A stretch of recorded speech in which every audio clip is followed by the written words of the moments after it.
My name is Lori Quinn. I am a professor of movement sciences and kinesiology at Teachers College. In my lab, we study movement-based assessments and interventions for individuals with neurodegenerative diseases, including Parkinson's disease.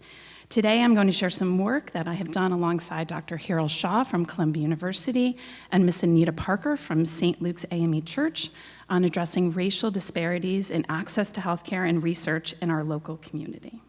I've been fortunate to work with a group of multidisciplinary researchers and community experts to try to understand why racial disparities exist in both access to healthcare and as well as engagement in research, and how we can help to address these.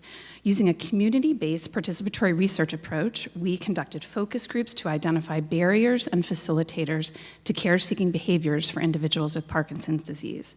This work has led to the development of targeted, culturally tailored interventions to improve engagement in timely clinical care and research participation.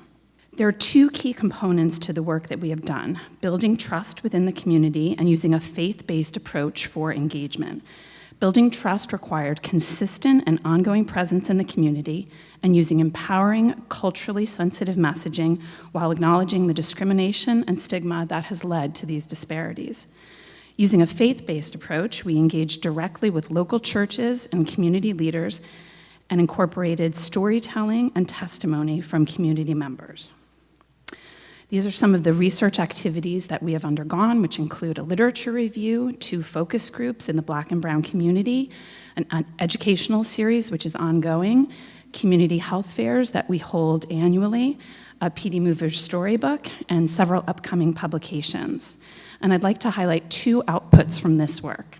The first is this graphic, which was informed by our literature review and confirmed and revised through focus group analysis. This demonstrates the multitude of individual, community, provider, and system-level problems, including mistrust, biases, and low health literacy that have contributed to this disparities in healthcare outcomes. And these include increased disease severity in people with Parkinson's disease who are Black. And finally, the second output is a storybook that we created in collaboration with members of the Black community who have Parkinson's disease. Individuals shared their personal journeys with Parkinson's disease as a means to provide education about the signs and symptoms of Parkinson's and empowering stories about how medication, lifestyle interventions, and faith can be used to address the many aspects of Parkinson's disease and decrease these disparities. And I'd like to acknowledge my team, which includes members from the Barnard community as well as the Columbia community.